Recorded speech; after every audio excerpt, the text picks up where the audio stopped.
आज के लेसन में हम पढ़ने वाले हैं कि कैसे हम अपने प्रोग्राम का फ़्लो कंट्रोल कर सकते हैं, यानी किस ऑर्डर में हमारे प्रोग्राम के स्टेटमेंट्स एग्जीक्यूट हो रहे हैं। आगे बढ़ने से पहले अगर आपने अभी तक C++ एंड TP प्लेलिस्ट को एक्सेस नहीं किया है तो आप अभी जाके उसे एक्सेस कर लें, क्योंकि उसमें सारे लेसन्स एक प्रॉपर सिस्टमेटिक वे में अपलोडेड हैं। तो शुरू करते हैं कंट्रोल स्टेटमेंट्स से। C++ लैंग्वेज में प्रोग्राम एक सीक्वेंशियल स्ट्रक्चर फॉलो करते हैं, यानी जो स्टेटमेंट्स होते हैं वो एक लाइन बाय लाइन एग्जीक्यूट होते हैं। लेकिन कुछ सिचुएशंस ऐसी हो सकती हैं जहाँ पर हमें प्रोग्राम का सिर्फ एक स्टेटमेंट एग्जीक्यूट करना हो, या फिर हमें प्रोग्राम के किसी स्टेटमेंट को कई बार एग्जीक्यूट करना पड़ सकता है।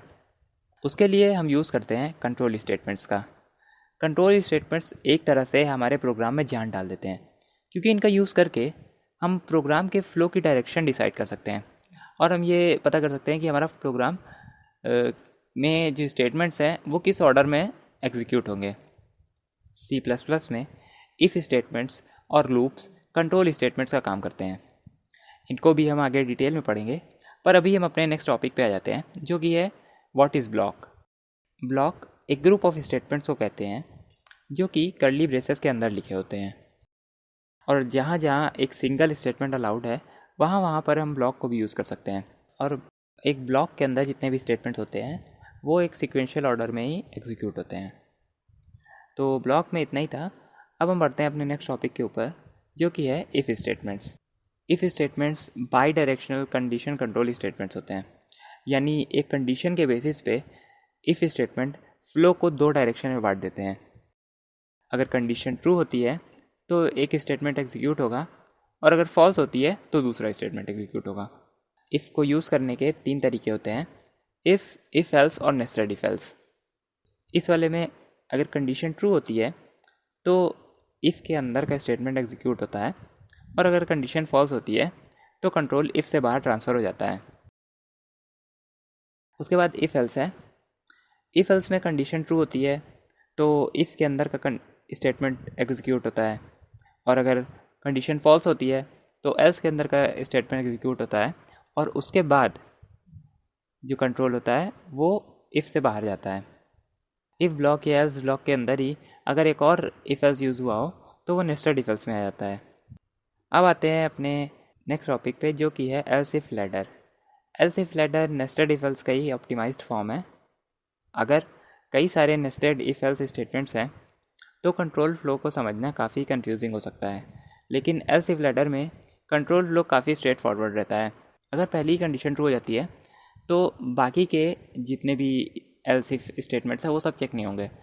अगर इफ़ में जो कंडीशन है वो फॉल्स होती है तो फिर एल्स इफ चेक होता है, अगर उसमें भी कंडीशन फॉल्स होती है तो दूसरा एल्स इफ चेक होता है, और अगर उसमें भी कंडीशन फॉल्स होती है तो तीसरा एल्स इफ चेक होता है, और सबसे लास्ट में अगर सारे ही में कंडीशन फॉल्स हो जाती है तब जाके कंट्रोल एल्स में चला जाता है, और एल्स के बाद कंट्रोल बाहर आ जाता है। अब बढ़ते हैं नेक्स्ट टॉपिक की तरफ, जो कि है कंडीशनल ऑपरेटर। कंडीशनल ऑपरेटर एक टर्नरी ऑपरेटर है, यानी इसमें तीन ऑपरेंड्स यूज़ होते हैं। आप इसे इफ़ एल्स स्टेटमेंट का कॉम्पैक्ट वर्जन भी कह सकते हैं। इसमें क्यू से पहले एक कंडीशन होती है जो कि अगर ट्रू होती है तो ये वाला स्टेटमेंट एग्जीक्यूट होता है, और अगर फॉल्स होती है तो ये वाला स्टेटमेंट एग्जीक्यूट होता है।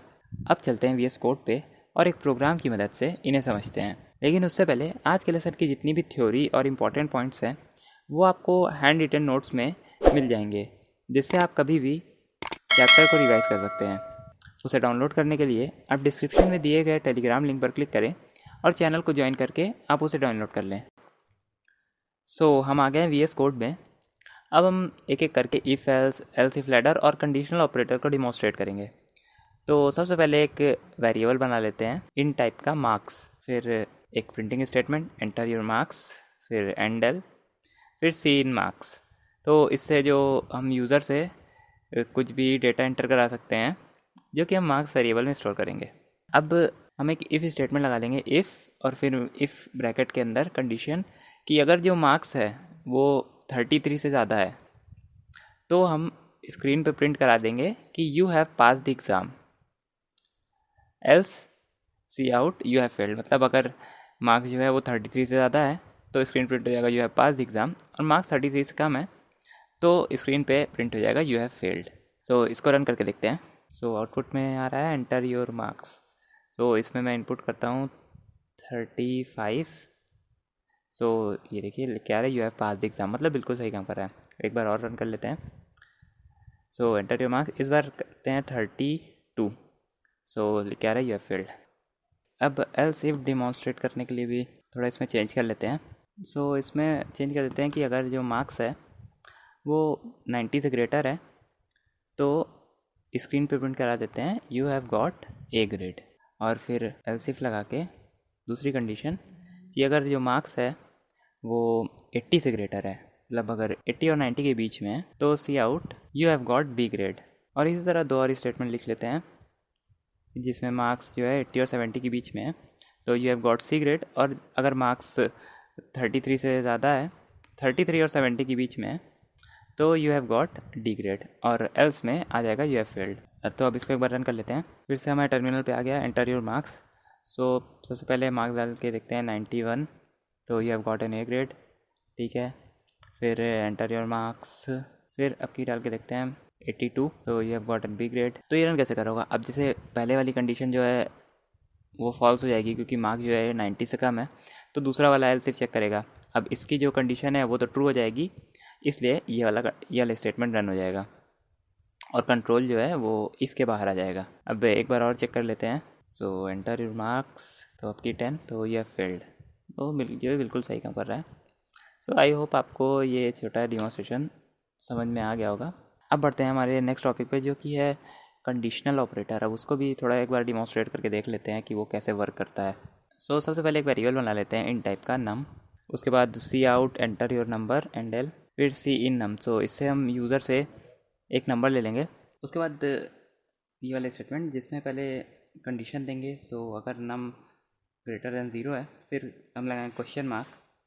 उसके बाद जो हमें स्टेटमेंट ट्रू होने पे प्रिंट कराना है उसे लिखेंगे। सो अगर नम ग्रेटर दैन 0 है तो हमें प्रिंट कराना है कि जो नंबर है वो पॉजिटिव है।